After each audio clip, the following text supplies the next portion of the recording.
Linda Deutsch is 80 years young, and she's in pretty good health. To stay that way, she relies on her team of doctors. So there was some anxiety recently when her primary care physician announced his retirement. Well, and I assumed that I would be able to just make a transfer from within the same location to one of the other doctors.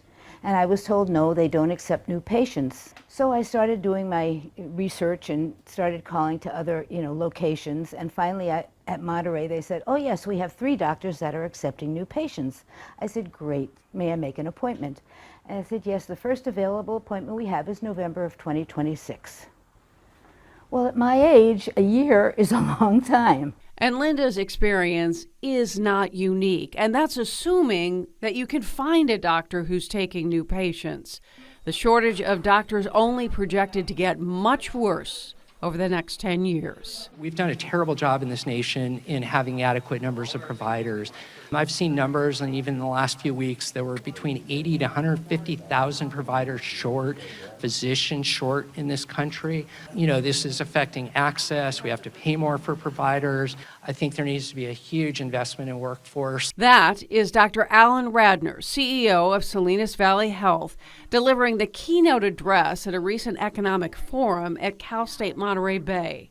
Here on the Central Coast and across the country, we do not have enough doctors. And as the population ages, the need only gets greater. And it's not just about inconvenience. Sometimes it can put patients at risk. Let me tell you an anecdote. When I trained in emergency medicine. When I was training, I had a young 23-ish-year-old woman came into the ICU, septic shock, in an ICU for almost a week for a urinary tract infection because she couldn't get into a doctor and she couldn't get $3 worth of Bactrim. There are options for people who are desperate. Urgent care clinics or the emergency room is a last resort, but many patients rely on their primary care doctor as their first line of defense. Part of Dr. Mark Carvalho's job at Montage Health is to recruit more young doctors. Everything's new, and it took a lot of people and a lot of work. Here he is giving me a tour of a new building set to open at Ryan Ranch. It's one of those investments he uses to entice new doctors. But it's not easy. Combination of sky-high loans and a high cost of living is often a deal breaker. Here's what we know about the peninsula. One is we get a lot of interested applicants because we have great sea otters and whales and great scenery. So we get a lot of applicants, but the number of applicants then drops significantly to ones that are submitted and reviewed, in part because they go on Zillow or they go on Redfin, and then they start really thinking about the reality of the cost of moving here.